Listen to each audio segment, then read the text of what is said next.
नमस्कार, खबर भारत देख रहे हैं आप। मैं हूं आपके साथ राखी और हमारा खास कार्यक्रम सुनो सरकार में आप सभी का स्वागत है। और आज जिस विषय पर हमें अवैध पार्किंग पर कब लगेगी लगाम, देखिए इस वक्त पर यह चर्चा इसलिए भी महत्वपूर्ण है क्योंकि नवरात्र चल रही है, त्योहार हैं और आने वाले समय में दीपावली, दशहरा, तमाम चीजें होंगी।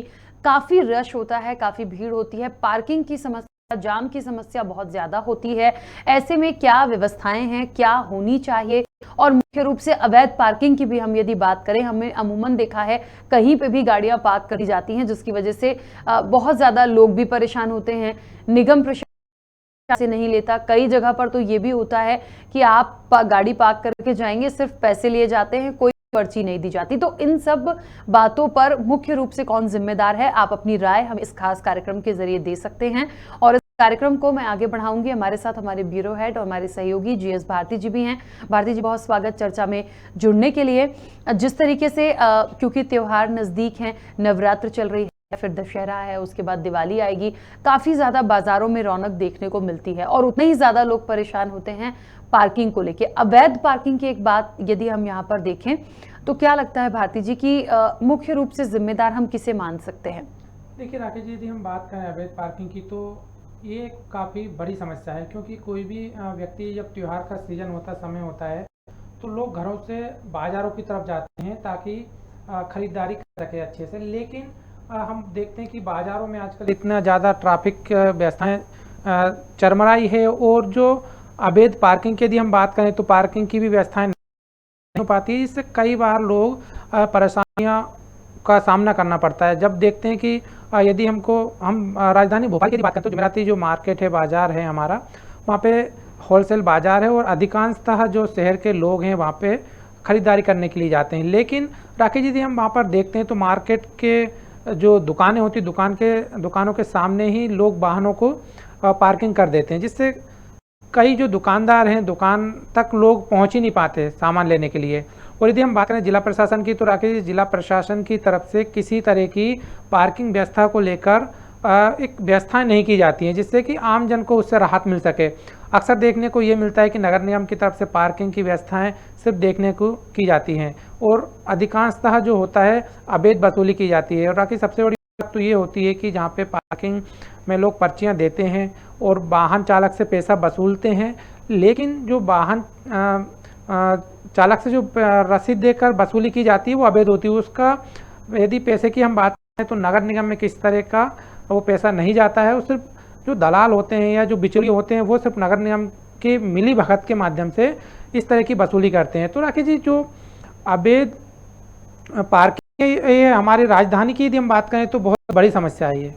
बिल्कुल। और देखिए, निश्चित तौर पर सड़क किनारे अतिक्रमण की समस्या की बात करें, अवैध पार्किंग की हम बात करें, त्योहारों पर हम कई बार देखते हैं बहुत ज्यादा परेशान होना पड़ता है। तो निश्चित तौर पर ये जिम्मेदारी जिन लोगों की है उनको समझना चाहिए, या फिर खास तौर पर यदि त्योहार नजदीक हैं तो उस टाइम पे जहां भी पार्किंग की व्यवस्था है वहां पर आप कुछ लोगों को ऐसे रखिए, निगम की जिम्मेदारी है तो वहां पे लोग ऐसे हों जो कहीं ना कहीं प्रॉपर तरीके से गाड़ियों को पार्क करा सके ताकि किसी को भी परेशानी ना हो। लेकिन अमूमन ऐसा होता नहीं है। कईयों बार होता है कि ये बात बिल्कुल ठीक है कि जहां जगह है वहां गाड़ी पार्क नहीं हो रही। अच्छा भारती जी, एक चीज हमने और देखी है, बड़े बड़े मार्केट्स की भी हम बात करें तो निगम की तरफ से कई मल्टी पार्किंग भी बनाई गई हैं, फिर भी हम देखते हैं कि इतनी कैपेसिटी होने के बाद भी वहां गाड़ियां पार्क नहीं हो रही हैं। तो क्या माने, यहाँ लोग खुद गलती कर रहे हैं या फिर निगम प्रशासन उतना इंप्लीमेंट नहीं कर पा रहा? राकेश, हम बात करते हैं कि नगर निगम की तरफ से मल्टी लेवल जो पार्किंग बनाई गई है, तो पार्किंग जो बनाई गई है उसमें एक तो वाहन चालक जो होता है, हम यदि बात करते हैं कि एमपी नगर की बात करें तो एमपी नगर जोन 1 में मल्टी लेवल पार्किंग बनी है। यदि व्यक्ति एमपी नगर के जोन 2 में यदि उसको कुछ काम होगा तो वो, मुझे नहीं लगता है कि काफ़ी अंतर भी आएगा, दूरी आएगी, तो वो यहाँ पे वाहन को पार्क करते हुए फिर उधर जाएगा। तो जब मल्टी लेवल पार्किंग बनाई जाती है तो इस तरह का भी विशेष ध्यान रखना चाहिए कि स्पेस प्रॉपर हो या सेंटर में हो, क्योंकि कोई भी वाहन चालक जो होता है वो वाहन को नियरेस्ट जहाँ पे भी कहीं कोई काम होता है वहाँ पे पार्क करते हुए फिर वो अपने काम की ओर जाता है। लेकिन पार्किंग स्थल भी दूर होने की वजह से भी कई लोग जो हैं सड़कों के किनारे पार्किंग गाड़ियों को पार्क कर देते हैं। और दूसरी बात तो सबसे बड़ी ये होती है कि जब लोग पार्क करते हैं तो प्रशासन की भी जिम्मेदारी है कि जो वाहन पार्किंग करते हैं तो उनके ऊपर भी कार्रवाई की जानी चाहिए। लेकिन सिर्फ जो कार्रवाई की यदि हम बात करें तो सिर्फ दिखावे की जाती है। कई बार पुलिस प्रशासन की जो वाहन होते हैं, जो अवैध रूप से जो गाड़ियां खड़ी रहती है, उनको उठाकर ले जाते हैं और ले जाने के दौरान कई बार ये भी देखने को मिलता है कि उस जो वाहन चालक होता है उससे पैसे लेन देन करते हुए वाहन को छोड़ दिए जाते हैं। जबकि यदि सख्ती से इसका अवैध जो वाहन पार्किंग किए जाते हैं उनके ऊपर यदि कार्रवाई की जाती है, लोगों को सजा भी दिलाई जाती, तो मुझे नहीं लगता कि लोग जो एक निडर होते हैं कि वाहन यदि पार्किंग में यदि प्रशासन की तरफ से कोई वाहन उठाए भी ले जाएंगे तो शायद पैसे देके और वो वाहन को छुड़ा लेंगे। तो इस तरह के लोगों में भी भय नहीं है।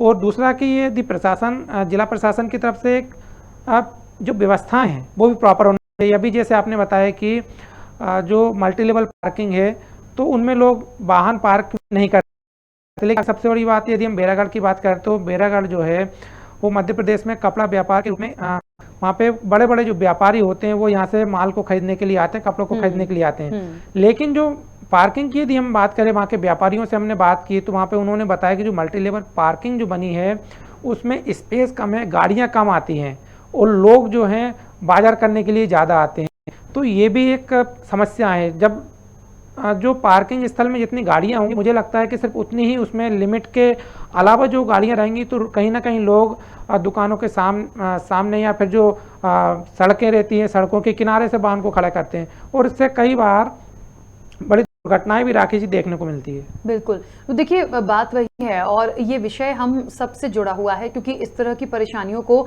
हम भी कई बार देखते हैं और ये बिल्कुल स्वाभाविक सी सोच है कि सभी लोग चाहते हैं कि जहां उनको पहुंचना है उसके आसपास वो अपनी वाहन को पार्क करें। लेकिन आपको दूसरे लोगों की प्रॉब्लम्स को भी देखना होगा। आप हर कहीं गाड़ी को खड़ा नहीं कर सकते हैं और कई बार सख्ती भी देखने को मिलती है। हमने ट्रैफिक पुलिस के द्वारा देखा है भारती जी, कई बार होता है कि यदि आपने इधर उधर गाड़ी पार्क कर दी है तो वो गाड़ी आपकी उठाकर ले जाएंगे। देखिए, या तो पार्किंग के लिए जगह एक स्पेसिफिक की जाए कि आप इस जोन में हैं तो यहाँ गाड़ी पार्क करिए, नहीं होता है तो फिर आप थोड़ा सा ऐसे गाड़ी पार्क करिए कि कम से कम दूसरे लोगों को परेशानी ना जाए। लेकिन अमूमन हमने देखा है कार्रवाई के नाम पर भी कई बार ऐसा लगता है कि गाड़ियां यदि साइड में भी हैं, क्योंकि जब किसी को जगह ही नहीं मिलेगी तो वो कहीं रोड के किनारे पार्क करेगा और फिर गाड़ियां ऐसे में जो ट्रैफिक पुलिस होती है वो कार्रवाई करती है, फिर गाड़ियों को भी ले जाती है तो वहां पे उनको जुर्माना भी बहुत सारा भरना पड़ता है। लेकिन बात वही है कि यदि स्पेसिफिक जगह ही नहीं होगी तो फिर व्यक्ति भी गाड़ी कहां पार्क करेगा। तो मुझे लगता है एक स्मार्ट प्लानिंग की यदि बात की जाए या एक स्मार्ट प्लान की बात की जाए तो वो निगम को पार्किंग को लेकर बहुत क्लियर करना चाहिए। बिल्कुल राखी जी, क्योंकि पार्किंग की व्यवस्था नहीं होती है तो क्योंकि दिन प्रतिदिन जो वाहनों की यदि संख्या की हम बात करें तो दिन प्रतिदिन 2 व्हीलर वाहन और जो 4 व्हीलर वाहन है उनकी संख्याएं बढ़ती ही जा रही है। लेकिन यदि हम बात करें बाज़ारों की तो बाज़ारों की स्थिति हमारी पहले जैसी थी वैसी ही है। क्योंकि जो दुकानदार होते हैं, दुकानदारों का ये होता है कि वो दुकान के सामने भी कुछ जो अपने दुकान की सामग्री रहती है उनको आगे रख लेते हैं और जो वाहन चालक होते हैं वो भी गाड़ी को सामने पार्क कर देते। तो इसमें जो पैदल राहगीर होते हैं कहीं ना कहीं उनको भी एक समस्या का सामना करना होता है और कई बार उनको भी जो वाहन पार्किंग में ना खड़े होते, कहीं पे भी खड़े होते हैं तो सड़कों से लोगों को जाना होता है। तो कई बार जो राहगीर होते हैं बच्चों को भी पैदल चलते हुए देखा तो दुर्घटनाओं की संभावना भी अधिक होती है। तो राकेश जी, ये जो अवैध पार्किंग की यदि हम बात करें तो इसको पुलिस प्रशासन को, जिला प्रशासन को भी इसमें सख्ती से कुछ कदम उठाने चाहिए। क्योंकि कई बार ये भी देखने को मिला है कि हम राजधानी भोपाल की बात करते हैं तो नगर निगम की जो पार्किंग होती है वो वैध रूप से कम होती है और अवैध रूप से वसूली ज़्यादा होती है। कई बार देखा होगा कि जब हम वाहन पार्क करते हैं तो वहाँ से रसीद दी जाती है और रसीद भी यदि हम उसको अच्छे से देखते हैं तो शायद पुरानी डेट की दी जाती है और वही जो हमको रसीद दी जाती है वो वापस ले ली जाती है और ऐसे कई लोगों को रसीदें वो देकर वसूली की जाती है। और सबसे बड़ी बात तो ये होती है कि यदि जो अवैध वसूली करते हैं उन लोगों से पूछते हैं कि किस कंपनी से हो या किस ठेकेदार की तरफ से हो तो वो भी झोल झमोल करते हैं। और राकेश, सबसे बड़ी बात है कि 10-20 रुपये जब पार्किंग में व्यक्ति देता है तो उसको इतना समय भी नहीं होता है कि वो वैध और अवैध को देखे। लेकिन कहीं ना कहीं ये अवैध जो पार्किंग होती है वो काफ़ी बड़े पैमाने पे हो रही है और इसके ऊपर किसी तरह की मुझे नहीं लगता कि बड़ा कोई शिकंजा कस गया, यदि कसा जाता तो फिर ये अवैध पार्किंग के जो लोग होते हैं वो हर कहीं नहीं दिखते राकेश जी। बिल्कुल, यानी देखिए पार्किंग को लेके भी ठीक है, एक वसूली कह लीजिए या कमाई का जरिया बोल लीजिए, बिल्कुल किया जा रहा है। लेकिन जिस तरीके से वाकई में वाहनों की संख्या बढ़ी है, मुझे लगता है पार्किंग प्लेस जो होती है उनकी संख्या भी उतनी बढ़ा दी जाए। बनाई गई है लेकिन या तो स्पेस कम है या फिर ऐसी जगह बना दी गई है कि यदि किसी को थोड़ी सी दूरी के लिए जाना है तो वो पता चला कि वो काफी लंबा उसको डिस्टेंस पड़ रहा है, तो निश्चित तौर पर लोग इतना मुझे नहीं लगता कि इतना कोई भी कॉपरेट करता है भारती जी की पैदल चल के उसको 1-2 किलोमीटर जाना पड़ रहा है गाड़ी पार्क करके। हाँ, यदि बहुत लंबा काम है, जैसा कि आपने बैरागढ़ का एक एग्जाम्पल दिया था कि यदि आपको शॉपिंग करनी है वहां पर, आपको 2-3-4 घंटे का काम है, तो आप एक बार गाड़ी आप पार्किंग में, मल्टी पार्किंग में लगा भी देंगे। लेकिन यदि कुछ देर का ही काम है तो मुझे नहीं लगता कि कोई इतनी दूर जाकर वहां गाड़ी पार्क करेगा। अमूमन यहाँ तक तो कई बार तो हमने ये स्थितियां भी देखी हैं बैरागढ़ में कि जो कॉरिडोर बने हुए हैं बीआरटीएस के, उसमें भी लोग गाड़ी पार्क कर जाते हैं। मतलब वो बना किस चीज के लिए है और हो क्या रहा है, लेकिन वहां भी पूछने वाला या बोलने वाला कोई भी नहीं है। बिल्कुल राकेश जी, क्योंकि अभी जैसे आपने बताया बैरागढ़ में जो बीआरटीएस है, तो जो बीआरटीएस बना हुआ है राकेश जी, तो एक्चुअली इसमें कई हादसे हो चुके हैं, सड़क दुर्घटनाएं कई हो चुकी, क्योंकि वहाँ पे बैरागढ़ में पार्किंग की व्यवस्था नहीं है, तो लोग जो है अपने वाहनों को कहीं ना कहीं सड़कों के किनारे लगा देते हैं, और जो सड़कें भी वो सकड़ी हो जाती है, वो छोटा हो रहती हैं, उनकी चौड़ाई कम हो जाती है। तो जो पैदल ये वाहन चालक जो आते हैं, ट्रैफिक की समस्याएं भी काफ़ी बन जाती है, लोग निकलने में काफ़ी परेशानियों का सामना करना होता है।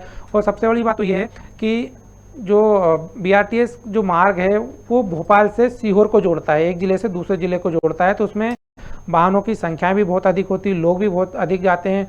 लेकिन कहीं ना कहीं जो अवैध रूप से वाहन पार्क किए जाते हैं उन पर किसी तरह का शिकंजा नहीं है। बिल्कुल, तो देखिए आखिर क्या है अवैध पार्किंग की वजह, सड़कों पर क्यों खड़ी रहती हैं गाड़ियां। यदि आपको भी लगता है कि कहीं कुछ गलत है या निगम को कुछ करना चाहिए या आपका कोई सुझाव है, तो आप भी अपना सुझाव हम तक पहुंचा सकते हैं। देखिए आपके सुझाव बहुत महत्वपूर्ण होते हैं, क्योंकि कोई भी सुझाव जब आता है जनता की तरफ से तो वो जिम्मेदारों तक जाता है, और जिम्मेदारों तक जब जाता है तो यदि कहीं कोई खामियां हैं तो उसको दूर किया जा सकता है। यदि कहीं सिर्फ वसूली के नाम पर ये तमाम चीजें हो रही हैं तो निश्चित तौर पर जो गलत लोग हैं या जो दोषी लोग हैं उन पर कार्रवाई हो सकती है, क्योंकि ऐसी बहुत सारी चीजें हैं, ऐसी बहुत सारी घटनाएं जो हम अमूमन पार्किंग को लेकर देखते हैं। और खास तौर पर आप एमपी नगर की बात, यदि हम, क्योंकि हम तमाम मध्य प्रदेश की बात करें लेकिन हम यहाँ एमपी नगर, भोपाल में एमपी नगर की बात करें तो वाकई में पार्किंग को लेके बहुत परेशानी है। मल्टी लेवल पार्किंग जो बनी हुई है, मुझे नहीं लगता कि जितने, एक तो कमर्शियल एरिया इतना ज्यादा है कि लोग आसपास ही आप देख लीजिए गाड़ी पार्क करके चले जाएंगे, भले साइड में लगी हो लेकिन दोनों तरफ से गाड़ियां पार्क होती है, छोटी सी सड़क बचती है जहां से आपको निकलना है या किसी और गाड़ी को निकलना है, तो बहुत मुश्किल है। और सबसे ज्यादा यदि वसूली की बात भी की जाए भारती जी, तो मुझे लगता है ये जोन ऐसा है कि सबसे ज्यादा एक रेवेन्यू निगम को निश्चित तौर पर यहाँ मिलता है। बिल्कुल राकेश जी, हम बात करें एमपी नगर की, तो एमपी नगर जो है वो कॉमर्शियल क्षेत्र है। सबसे बड़ी बात तो ये है कि यहाँ पे कॉमर्शियल स्पेस है पूरा, और यहाँ पे कई होटल्स भी हैं और दुकानें भी हैं। तो इसमें जब बिल्डिंग का निर्माण होता है, भवन का निर्माण होता है, तो वहाँ पे पार्किंग स्पेस उनको रखना चाहिए, लेकिन सड़कों से लगे हुए कई कॉमर्शियल स्पेस बना दिए गए हैं और पार्किंग की किसी तरह की व्यवस्थाएं नहीं की गई है। तो जब भी कोई यदि आता है वाहन पार्क करता है तो वो कहीं ना कहीं सड़कों के किनारे ही करता है, और जो मल्टी लेवल पार्किंग बनी है तो वहाँ पे इतनी लोगों को दूर, कई बार दूर जाना होता है तो वो वहाँ पे पार्किंग नहीं करते हैं, क्योंकि एमपी नगर जोन 1 और जोन 2 में काफ़ी अंतर भी है। तो इस तरह से जो पार्किंग की अव्यवस्था है, तो राकेश जी मुझे लगता है कि नगर निगम को एक तो जो अवैध रूप से वसूली की जा रही है उसके ऊपर चिंतन करना चाहिए। और कई बार ये भी देखा है कि नगर निगम ने एक गाइडलाइन बनाई है कि जहाँ पर अभी जो वैध पार्किंग होगी उस पर नगर निगम की तरफ से जो ड्रेस कोड होता है वो होता है, और जो नेम प्लेट भी होती है, व्यक्ति जो वसूली करता है या जो पार्किंग में होता है, और उसमें नगर निगम की तरफ से एक बोर्ड भी लगा होता है। तो इस तरह से ये नगर निगम ने व्यवस्थाएं भी की है और पर्ची भी दी जाती है, लेकिन जो अवैध रूप से जो लोग वसूली करते हैं तो इन पर नगर निगम या प्रशासन की तरफ से किसी तरह की कार्रवाई नहीं की जाती, क्योंकि हम देखते हैं नगर निगम की तरफ से जो वैध पार्किंग है वो कम ही दिखाई देती है, लेकिन जो अवैध पार्किंग होती है वो अधिक से अधिक लोगों को देखने को मिलती है। बिल्कुल। अच्छा भारती जी, एक चीज़ और है, अवैध पार्किंग क्योंकि हम बात कर रहे हैं, मुझे ऐसा लगता है कि कोई भी अवैध पार्किंग में यदि है या कोई चीज़ की वसूली हो रही है या कोई काम हो रहा है प्रॉपर तरीके से, तो मुझे लगता है इसमें भी ऐसा नहीं है कि जो जिम्मेदार हैं उन्हें पता नहीं होता, पता सबको होता है, लेकिन कहीं ना कहीं जो वसूली हो रही है उसका कुछ हिस्सा उन तक पहुंच रहा है, शायद इसीलिए कभी इस तरह की कोई कार्रवाई की बात नहीं होती। बिल्कुल राकेश जी, क्योंकि जब ये इतने बड़े स्तर से ये वसूली का काम करते हैं, अवैध रूप से पार्किंग वसूली करते हैं, क्योंकि ये राजधानी भोपाल में है। यदि हम बात करें तो यहाँ पे एमपी नगर थाना भी नियरेस्ट में है, और कई बार जो पुलिस प्रशासन है वो लोग भी वहाँ से, प्रशासनिक अधिकारी भी निकलते हैं और कई लोग यहाँ से जिम्मेदार निकलते हैं, लेकिन किसी की भी उनके ऊपर निगाह या तो वो जानबूझकर देखना नहीं चाहते हैं या देखकर भी अनजान होना चाहते हैं। क्योंकि मुझे नहीं लगता राकेश जी कि राजधानी भोपाल में यदि इस तरह की जो अवैध रूप से जो पार्किंग की वसूली की जा रही है वो स्वतः ही व्यक्ति करता है, क्योंकि कहीं ना कहीं इस पे या तो राजनीतिक संरक्षण प्राप्त होता है या फिर प्रशासनिक संरक्षण प्राप्त होता है। बगैर उसके मुझे नहीं लगता राकेश जी कि इस तरह की ये इतने बड़ी तरह से अवैध वसूली कर पाते होंगे। बिल्कुल, तो सही बात है कि सड़कों पर आखिरकार गाड़ियां क्यों खड़ी हैं, जिम्मेदार क्यों नहीं देख रहे, और यदि देख रहे हैं तो देख के भी आंखें क्यों बंद की हुई हैं। या तो आप उतना स्मार्ट पार्किंग नहीं बना पा रहे हैं, जो बनाई हैं उनमें स्पेस नहीं है, या फिर वो ऐसी जगह पर बनाई गई हैं जहां पर लोग, शायद उनको लगता है कि छोटी मोटी सी कुछ देर का यदि उनको काम है तो वो वहां जाना नहीं चाहते, कि बहुत सारी चीजें हैं। लेकिन यदि लोगों को जागरूक होना है तो मुझे लगता है प्रशासन भी इन तमाम चीजों के लिए थोड़ा सा सख्ती बरते, देखे, क्योंकि फेस्टिवल टाइम में सबसे ज्यादा परेशानी होती है और सिर्फ जाम लगता है, गाड़ियां आपस में टकरा सकती हैं, लोगों का विवाद भी हो जाता है, कई बार विवाद बहुत बढ़ भी जाता है। तो इस टाइम पे या तो आप रूट डाइवर्ट कर सकते हैं या आप कंपलसरी कर दें कि भाई इस रूट से आपको जाना है, यहीं पर आपको गाड़ियां लगानी है, और यदि इसके अलावा किसी की गाड़ी कहीं होती है तो आप उस पर स्पॉट फाइन कर सकते हैं, जो भी चीजें। लेकिन स्पेशली त्योहारों के वक्त पर मुझे लगता है कि कुछ ऐसे पॉइंट्स बना देने चाहिए भारती जी, मतलब एक सुझाव के तौर पर, कि कम से कम प्रॉपर तरीके से मॉनिटरिंग हो सके, और जो लोग हैं, जो आम जनता है, जो शॉपिंग के लिए निकलती है, खरीदारी के लिए निकलती है, उन लोगों को भी परेशानी ना हो, और जो लोग रोड पर हैं या गाड़ियां चला रहे हैं या जा रहे हैं, वो भी जाम से कहीं ना कहीं बचेंगे। बिल्कुल राकेश जी, नगर निगम एवं प्रशासन की ओर से जो बाजार है, यदि हम जुमेराती की बात करते हैं तो यहाँ पे कुछ समय पहले बैरिकेड्स लगा दिए गए थे, जिससे कि 2 व्हीलर या 4 व्हीलर वाहन या जो हाथ ठेले वगैरह जो होते हैं वो जो बाजार है उसमें अंदर प्रवेश ना कर सके, और जो पैदल राहगीर जो होते हैं वो आराम से सामान जो बाजार से खरीदारी कर सके। लेकिन ये सिर्फ कुछ समय के लिए ही इस तरह के जो प्रशासन ने व्यवस्थाएं की थी वो कुछ समय के लिए ही व्यवस्थित रही। इसके बाद से सारी जो अव्यवस्थाएं पहले से ही रही, क्योंकि फिर बाज़ारों में फिर से भीड़ होने लगी, और जो 2 व्हीलर हो या फिर 4 व्हीलर वाहन जो अंदर मार्केट में जाने लगे, और इससे फिर से परेशानियां क्रिएट होने लगी। तो राकेश जी, मुझे ये लगता है कि प्रशासन जो भी एक व्यवस्था बनाता है उसको खुद ही व्यवस्था करके वो भूल जाता है, फिर वो अव्यवस्था में बदल जाती है। तो प्रशासन को भी ये समझना चाहिए कि यदि कोई व्यवस्थाएं बन रही है तो उसमें अव्यवस्था हो रही है, कैसे क्रिएट हो रही है, और यदि उसमें कोई जो नियमों को यदि उल्लंघन करता है तो उसके ऊपर भी कार्रवाई की जानी चाहिए। लेकिन इस तरह की कार्रवाई किसी तरह की लोगों पर नहीं की जाती है। बिल्कुल। तो देखिए, बहुत गंभीर एक विषय भी है ये, और जिस तरीके से वसूली के नाम पर यदि ये तमाम चीज़ें हो रही हैं तो वो ठीक भी नहीं है, और सड़कों पर यदि गाड़ियां हैं तो वो और ज़्यादा चिंता का विषय है, क्योंकि निश्चित तौर पर हादसे होते हैं। इन तमाम चीज़ों से कैसे निपटा जाए, और इन चीज़ों से निपटने के लिए मुख्य रूप से जिम्मेदार कौन है, कौन इसके लिए वर्कआउट करेगा, और कैसे इसको इम्प्लीमेंट किया जाएगा। क्योंकि देखिए, कहा तो कई बार जाता है स्मार्ट पार्किंग बनाएंगे, कई पार्किंग बनाई भी गई हैं, लेकिन क्या उतनी सक्सेस हैं, ये कई ऐसे सवाल हैं जो निश्चित तौर पर मजबूर करते हैं कि आखिरकार क्या होगा। बहरहाल देखिए, एक बात बहुत स्पष्ट है कि जिस तरीके से अभी त्योहार हैं, तो मुझे लगता है बहुत ज़्यादा प्रशासन को, शासन को गंभीरता से इनको लेना चाहिए, और यदि थोड़ा सा हम इन चीज़ों से बचना चाहें या लोगों को परेशानी ना हो, तो मुझे लगता है जो एक सुझाव मैंने दिया चेकिंग पॉइंट्स का, उसके साथ साथ आप जो गाड़ियां पार्क करवाते हैं, इन तमाम जगहों पे थोड़ा सा इम्प्लीमेंट करके देखा जाए, किया जा सकता है तो कुछ अच्छा हो सकता है। चलिए, और इस वक्त आपको बता दें कि हमारे साथ प्रेम शंकर शुक्ला जी जुड़ गए हैं नगर निगम से। प्रेम शंकर शुक्ला जी, बहुत स्वागत चर्चा में जुड़ने के लिए। अवैध पार्किंग की हम बात कर रहे हैं, खास तौर पर क्योंकि फेस्टिवल हैं, अभी दशहरा आएगा, उसके बाद दिवाली भी आएगी, लोग अमूमन शॉपिंग के लिए निकलते ही हैं। अवैध पार्किंग सबसे ज्यादा क्यों है? सड़कों पर गाड़ियां खड़ी होती है, लोग परेशान होते हैं, किसकी जिम्मेदारी है और क्या किया जा रहा है? तो प्रेम शंकर शुक्ला जी, मेरी आवाज आप तक पहुंच रही है? जी मैडम। अवैध पार्किंग पर हम बात कर रहे हैं, क्या लगता है सबसे ज्यादा अवैध पार्किंग क्यों है, किस तरीके से संचालित हो रही है, कौन जिम्मेदार है? देखिए, अवैध पार्किंग का जो सवाल आप उठा रही हैं, देखिए शहर में हमने बैरागढ़ में, न्यू मार्केट में और एमपी नगर में मल्टी लेवल पार्किंग की सुविधा उपलब्ध कराई है नागरिकों के लिए। तीसरा, पुराने भोपाल में आपको मोती मस्जिद और इब्राहिमपुरा, यहाँ पर भी 2 मल्टी लेवल पार्किंग हैं हमारी, है ना। बाकी स्थानों पर हमारा जो है, बाकी स्थानों पे जो एमपी नगर हैं या शहर के अन्य जो क्षेत्र हैं, वहां पर जो हमारे स्थान है पार्किंग के लिए चिन्हित भूतल के, वहां पर हमारे द्वारा टेंडर प्रक्रिया करके एजेंसियां तय करके उनसे करा जा रहा है।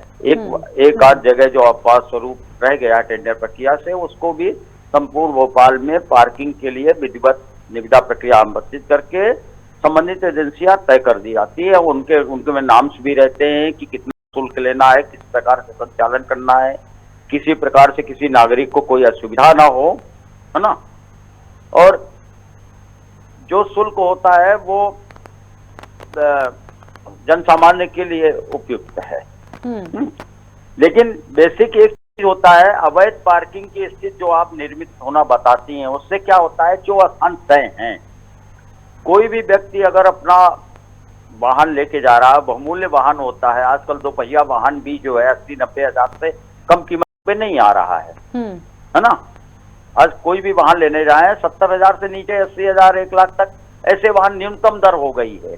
तो व्यक्ति जब 1 लाख का वाहन या 80-90 हजार का वाहन ले जाता है, तो वो कम से कम इतना भी सोचे कि वो उसकी सुरक्षा जरूरी है।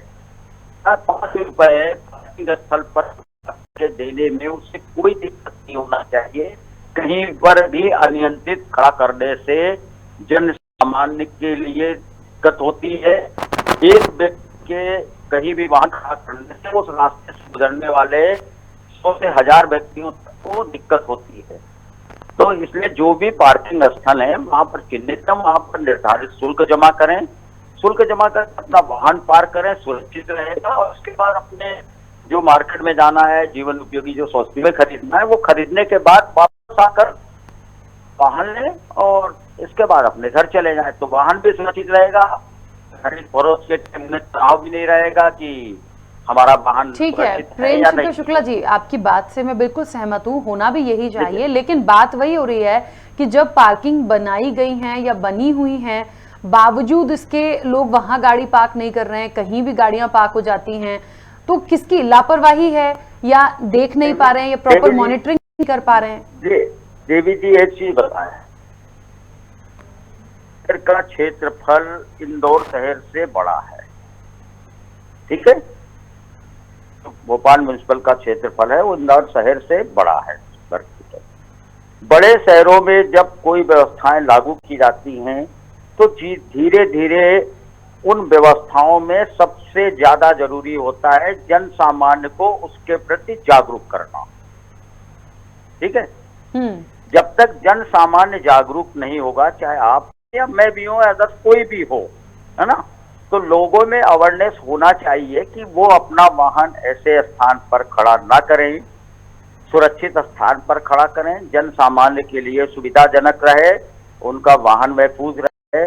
तो लोगों में इस चीज के लिए समय समय पे पुलिस प्रशासन, नगर निगम, जिला प्रशासन समय समय पे इसकी मुहिम भी चलाता है और वाहन अनियंत्रित जो खड़े होते हैं उनको जब्त भी करता है। शहर भर में प्रतिदिन इस तरह की कार्रवाई होती है।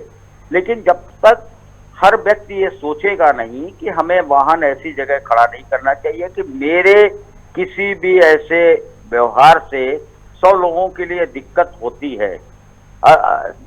जहां पर जागरूकता है वहां पर व्यवस्थाएं बेहतर रूप से संचालित, तो कोई भी संस्थान या विभाग किसी चीज को बनाने के बाद संसाधन भरपूर करके उसको अमल कराने का प्रयास करता है, लेकिन वहां उस शहर की जनता और ये जागरूक होना चाहिए, वो सुरक्षित रखना चाहिए। भोपाल वासियों से नगर निगम भोपाल की अपील है कि शहर में जो भी हमारी मल्टी लेवल पार्किंग है, अगर वो क्षेत्रों में जाते हैं या जो अन्य स्थान है जहां पर पार्किंग स्थल चिन्हित किए गए, विधिवत उनकी निविदा प्रक्रिया के बाद टेंडर किए गए हैं, एजेंसियां तय की गई है, उन स्थानों पे वाहन खड़े करें और खड़े करने के बाद उनको सुरक्षित रखें और अपनी आवश्यक वस्तुएं जो है क्रय करके उन वाहनों को उन पार्किंग स्थल लेके अपने गंतव्य की ओर रवाना हो। ठीक है, चलिए बहुत शुक्रिया जुड़ने के लिए। तो आपको बता दें कि पीआरओ हैं प्रेम शंकर शुक्ला, देखिए उनका ये मानना है कि जो चीज़ें हैं वो करवाई गई हैं और चीज़ों पर प्लान चल रहा है। सवाल वही है कि देखिए मुझे लगता है भारती जी इस पूरी चर्चा में हमारा जो सुझाव था, जो हमने यहाँ पर रखा कि कम से कम त्योहार नज़दीक हैं तो निगम की तरफ से या जिनकी भी जिम्मेदारी है ट्रैफिक की पुलिस की तरफ से आप ऐसे पॉइंट्स बना दीजिए, रूट डाइवर्ट करवा सकते हैं, आप थोड़ी सख्ती कर दीजिए कि मार्केट के अंदर गाड़ियां ना जाएं, आपको पार्किंग स्पेस में ही आपको गाड़ी पार्क करनी है। तो मुझे लगता है कि खास तौर पर ये जो फेस्टिवल सीजन है लोगों को बहुत ज़्यादा परेशानी नहीं होगी। बिल्कुल राकेश जी, क्योंकि अभी जैसे ये पीआरओ हैं इन्होंने भी बताया प्रेम शंकर शुक्ला जी ने कि जो वाहन चालक होते हैं उनको जो पार्किंग स्थल है वहाँ पर गाड़ियों को पार्क करना चाहिए, लेकिन जो लोग यदि पार्क नहीं करते हैं तो नगर निगम या फिर प्रशासन की तरफ से उनके ऊपर किस तरह की कार्रवाई की जाती है। तो लोगों को एक अवेयर करने की बात उन्होंने बताई, लेकिन मुझे नहीं लगता कि लोगों को अवेयरनेस के लिए कुछ किसी तरह का प्रोग्राम चलाते हैं या फिर किसी तरह के प्रचार प्रसार करते हैं। तो सबसे बड़ी बात तो ये है कि जो नियम बना है यदि लोग उसका पालन नहीं कर रहे हैं तो उनके ऊपर कार्रवाई भी करना आवश्यक है। बिल्कुल, हमारे साथ ट्रैफिक अधिकारी गोविंद रावत जी जुड़ गए हैं। गोविंद रावत जी, बहुत स्वागत चर्चा में जुड़ने के लिए। अवैध पार्किंग पर हम बात कर रहे हैं, क्या लगता है कि आखिरकार सड़कों पर गाड़ियां जो खड़ी होती हैं वो क्या मजबूरी हो जाती है या फिर मैडम आपकी आवाज नहीं सुनाई दे रही है अभी। गोविंद रावत जी, अब आ रही है मेरी आवाज? अब आ रही है। अवैध पार्किंग पर हम बात करते हैं, क्या लगता है ये अवैध पार्किंग जो हैं या संचालित होती हैं कौन जिम्मेदार है और इसकी क्या जरूरत है? अवैध पार्किंग तो जो है दुकानदार अपने सामने लगाते हैं पार्किंग के लिए, तो मल्टी लेवल पार्किंग है, लेकिन दुकानदार स्वयं लगवाते हैं अपने सामने पार्किंग के लिए। जो पार्किंग नहीं है या फिर उसमें नगर निगम निर्धारित करती है पार्किंग स्थल। अच्छा, कई बार देखा है जितने भी कई बार तो पर्ची भी नहीं मिलती है, वसूली हो रही होती है, कोई रोकने टोकने वाला नहीं है, कोई पूछने वाला नहीं है, लोग भी देख लेते हैं कि हाँ ठीक है यहाँ सबकी गाड़ी पार्क है तो हमने भी कर दी। ये चीजें किसके नहीं, उसमें हमारे इधर बहुत कार्रवाई होती है, किरण द्वारा कार्रवाई होती है। जो अवैध जैसे खड़ी यदि मार्केट वगैरह में भी उठवाते हैं गाड़ियां अवैध मिलती हैं और डेली कार्रवाई होती है। चलिए, अभी इसके लिए कोई व्यवस्था है? जिस तरीके से देखिए दशहरा है, फिर दीपावली आएगी, नवरात्र चली गए हैं, काफी रश होता है, जाम की स्थिति भी देखने को मिलती है, इसके लिए कोई प्लान है? नहीं, दशहरा में हमारे यातायात के मेन जितने भी चौराहे हैं, तिराहे हैं और सब जगह पॉइंट लगे रहते हैं। अभी शाम को 5 बजे से लेकर रात में 11:30 बजे तक हमारे पॉइंट रहते हैं। जब तक ये पंडाल वगैरह दुर्गा के चालू रहते हैं तब तक हमारे पॉइंट रहते हैं और बाकायदा ट्रैफिक व्यवस्था बनाते हैं। और जो बाकी पंडालों पर जो रहते हैं, अब लोग बाग देखने जरूर आते हैं तो उधर आसपास गाड़ी खड़ी करके वो आते हैं। तो इतनी व्यवस्था नहीं है हमारे पास, इतने साधन भी नहीं है कि हम हर जगह से गाड़ी उठवा पाए। या अनाउंसमेंट करवा के अपन उठवाते हैं वाहनों को, हटवाते हैं उनको। चलिए, बहुत शुक्रिया जुड़ने के लिए। देखिए, कहा तो यही जा रहा है कि अभी क्योंकि सीजन है, त्योहार है, तमाम चीजें हैं, तो निश्चित तौर पर दिक्कत होती है, लेकिन इनको लगता है कि हम कार्रवाई निश्चित तौर पर करवाते हैं। इसका मुझे लगता है जो हल है भारती जी वो नहीं आ रहा है, क्योंकि कोई भी नहीं खुलकर बोल रहा है कि ये जो अवैध पार्किंग संचालित होती हैं ये किस वजह से हो रही हैं, मुख्य रूप से कौन करवा रहा है, कहाँ कहाँ मिली भगत है, ये मुझे लगता है कोई इस पर खुलकर बोलेगा भी नहीं, खासतौर पर अधिकारी तो बिल्कुल भी नहीं। बिल्कुल राकेश जी, क्योंकि जो जिम्मेदार है वो ही इनके ऊपर अवैध जो पार्किंग होती है उनके ऊपर कार्रवाई किस तरह की नहीं की जाती है। क्योंकि अभी इन्होंने बताया, अभी जो हमारे कॉलर थे, कि वाहन अधिक होते हैं उनके ऊपर सभी के ऊपर कार्रवाई नहीं की जाती, जो क्रेन होती है उनके द्वारा कार्रवाई की जाती है और फिर अनाउंसमेंट करते हुए वाहनों को हटाने की हिदायत दी जाती है। तो इन्होंने भी कहीं ना कहीं, यदि हम बात करें जो एक ट्रैफिक पुलिस की, तो ट्रैफिक पुलिस में शायद संसाधनों की इन्होंने जो कमी है वो बताना चाहिए, लेकिन साफ तौर पर वो भी कहना नहीं चाह रहे थे। तो क्योंकि जब अवैध पार्किंग होती है तो यदि राकेश जी ट्रैफिक पुलिस की यदि व्यवस्थाएं ज़्यादा है, यदि पुलिस प्रशासन ज़्यादा है, सख्ती से कार्रवाई करे, तो मुझे नहीं लगता है कि इस तरह की जो अवैध रूप से पार्किंग कहीं पे भी सड़कों पर लोग वाहनों को खड़ा करके निकल जाते हैं, चले जाते हैं, तो वो शायद नहीं करेंगे। बिल्कुल। चलिए, तो आज जिस तरीके से हमने चर्चा की खास तौर पर अवैध पार्किंग को लेके कि आखिरकार लोग इतने परेशान होते हैं, त्योहारी सीजन में क्या किया जा सकता है, और ये जो बहुत अच्छे से संचालित हो रही है अवैध पार्किंग, इसमें किस किस की मिलीभगत है। निश्चित तौर पर ये मिलीभगत शब्द का इस्तेमाल यहाँ इसीलिए हो रहा है क्योंकि कार्रवाई के नाम पर दिखता नहीं है। तो आने वाले समय में क्या होगा, अभी जितने लोगों से भी हमने बात की उन्होंने कहा कि हम काम कर रहे हैं, त्योहार है इसलिए भी हम काम करेंगे, कार्रवाई हम करते हैं। लेकिन एक बात समझ में आ गई है कि ये जो चल रहा है ये ऐसे ही चलेगा। अब स्मार्ट पार्किंग और कब आएंगी, कितनी बार उनको चिन्हित किया जाएगा, ये आने वाले समय में जरूर देखेंगे। फिलहाल आज इतना ही, कल नए विषय के साथ मिलेंगे। दीजिए इजाजत, नमस्कार।